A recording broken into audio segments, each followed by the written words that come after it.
Hi everyone, I just thought I'd give you a quick um, tutorial or video on how to import an image to use as a reference in SketchUp so that you will have a little bit easier time creating the Greek temple for assignment number 2. So a couple of things first before we actually bring the image into SketchUp. I want to make sure that I have my large tool set toolbar open. So if I go up here to View, Tool Palettes, and select Large Tool Set, and you will get this toolbar to open, and it's the same on Windows or Mac. You can see at the top of the screen my toolbar is a little different probably than what you have, but we will get into that a little bit later on in a different tutorial. So for today, we're just going to look at how to import the image that hopefully you've downloaded that I placed on the Week 2 Bulletin information, and we're going to see how to import it into SketchUp. So first things first, we need to go up to File, select Import, and go to the location where you have your file saved, whether it's the desktop or a folder or wherever. And under the format, make sure you've got either all supported images types selected or JPEG, because in this case the file is a JPEG, but I recommend leaving it on supported image types. You can also import other types of files, but again, that's for a later lesson. So if we select all supported image types and then look for the file called, okay, where did I put it? The Greek temple. So just let me quickly find it here. Unit 2 Greek temple info, and say import. And you'll see that it is connected to your cursor, so wherever you click it will be placed. So I'm just going to go to the origin and double click. Now in order to use it to a proper scale, I need to resize this image to approximately the correct size in order to build the model properly. If I zoom in a little bit, you'll see that we have a few things in this image. We have a side elevation and a plan. These two parts of this drawing are to scale, and they are the same scale. These two circles down here in the corner are not to scale. They represent an enlarged version of the columns, and I'll get into that in a second. So first we need to scale up this image or down depending on the situation to match the units so that 20 meters on this drawing actually equal 20 meters in our model. So the tool I need to use in order to do this is the tape measure tool.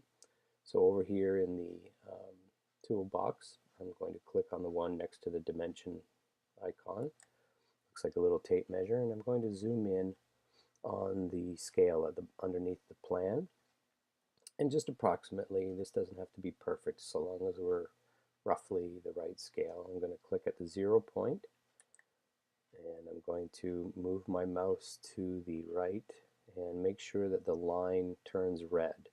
That means that I'm in the x-axis, or just to be extra sure, I can type the right arrow key next to the number pad on your keyboard, and that will lock my direction in the x-axis. So you can see I'm moving my mouse around, but it's not coming off of that red line. And then just click again around the 20 meter mark. And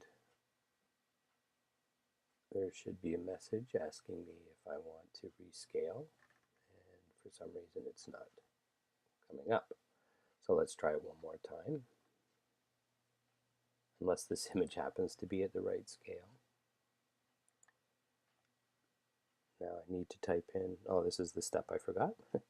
I need to type in 20 in the letter M for meters, if you'll notice down in the bottom corner here, the value that I just typed in. I didn't click anything, I just started typing. Now I say enter.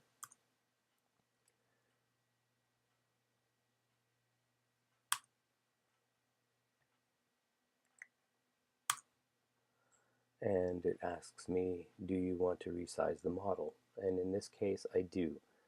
The only time that you might not want to do this is if you've already started modeling things to the correct scale, and then you bring in an image and try and do this. If you do that after the fact, everything in the model becomes scaled up. So if you are going to use an image as a reference file within the SketchUp model, either do it in a separate file and then import the objects after you've scaled up the image, or just be sure that everything in the model needs to be scaled as well. So I'm going to say yes, and you'll see that the image immediately got larger. Now the units I'm currently set up in is feet and inches, and it doesn't make a difference in SketchUp which units you work in, because you can always type in the units that you need as you are working. So if I want to draw a line 3 meters long, I just start drawing it and then I type in 3M and hit enter, and that line will be exactly 3 meters long. Okay. Now if I go to measure it, it will give me the measurement in the units that I'm using.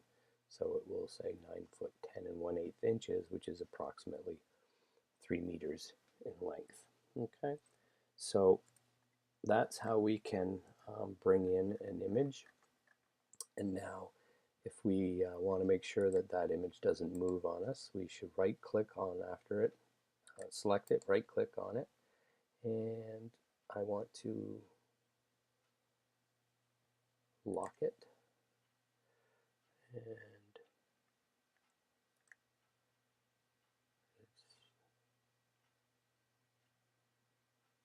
not available to lock, which is interesting. So let me see if I can lock it up here.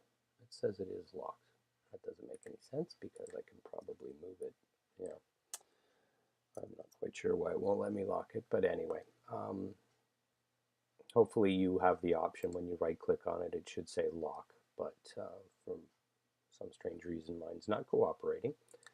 But anyway, you don't have to lock it, just try not, just to be careful not to move it while you're modeling. So what I recommend as the next step here is to start creating the model based on the image. So if it was me, I would probably start with drawing one of these columns approximately. Remember, this is very rough, and the very first thing I'm going to do, and I recommend you do this every time you start to make something, is turn it into a component, or at the very least a group. So I'm going to call this column number 1 and say create. And before I do anything more there, I'm going to copy this by using my move tool and holding down on the Mac. I hold down my option key and it turns my cursor into a little plus sign next to it. And if I'm on the Windows, it would be the control key. I don't have to keep holding it down, I just tap it once. And I'm just going to copy it over to my large circles over here, because this is where I'm going to create the actual outline of the column. And then from here, when I work on this component, you'll notice that if I select a face here, it gets selected in the copy. So that's the beauty of components. Anytime you work on one, the other ones will update in the same way. So if I scale this now,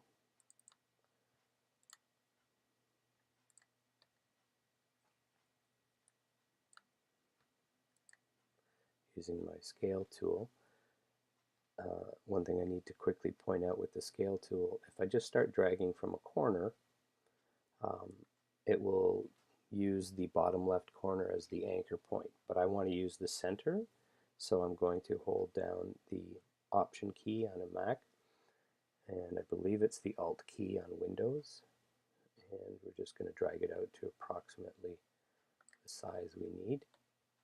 And the other thing I need to check, since this column has, as you can, it's blurry, but you can read that it says 20 flutes, meaning it has 20 of these little scallops cut out of it.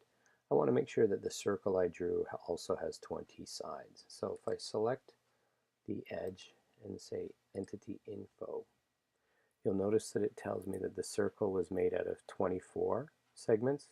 If I just type in 20 in there, then the circle will get updated to have only 20 sides, which will make creating this 20-sided column a lot easier. I don't need to leave that window open now. And now if I just go in and zoom in on one of these segments, so I want to make a little bit of a curved face here. So if I take one of my arc tools, and I'm just going to use this one here since it's a 3-point arc. If I click on the one end point, then the other end point, and then drag it down to approximately something that I feel would look correct as a flute on a column. And now I want to copy that. So if I select this line and then my rotate tool plus the option key on a Mac and the control key on a PC, if I find the center of my circle, I need to touch a corner, and you'll see how it shows me where the middle of the circle is. So if I go down there, sometimes it's a little stubborn. There, I've got it. It'll tell me I'm on the center. If I click there, don't hold the mouse button down, just one click. If I come out and I touch one endpoint, doesn't matter which one, just as long as it's one of these little corners, I click, and then I click on the next one. So I move my mouse until I get a next one. You see that I'm making a copy of that arch. So I'm just going to click again. And now in order to make it duplicate that all the way around the circle, all I need to do, as long as I haven't clicked again, is type in 19x. And x means times. So I want to copy it 19 times. So now I type in 19x and I hit return, and it draws that arc all the way around. And now all I need to do is erase these outer segments.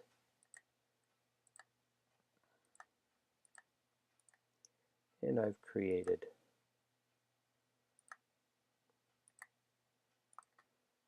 the outline of my column.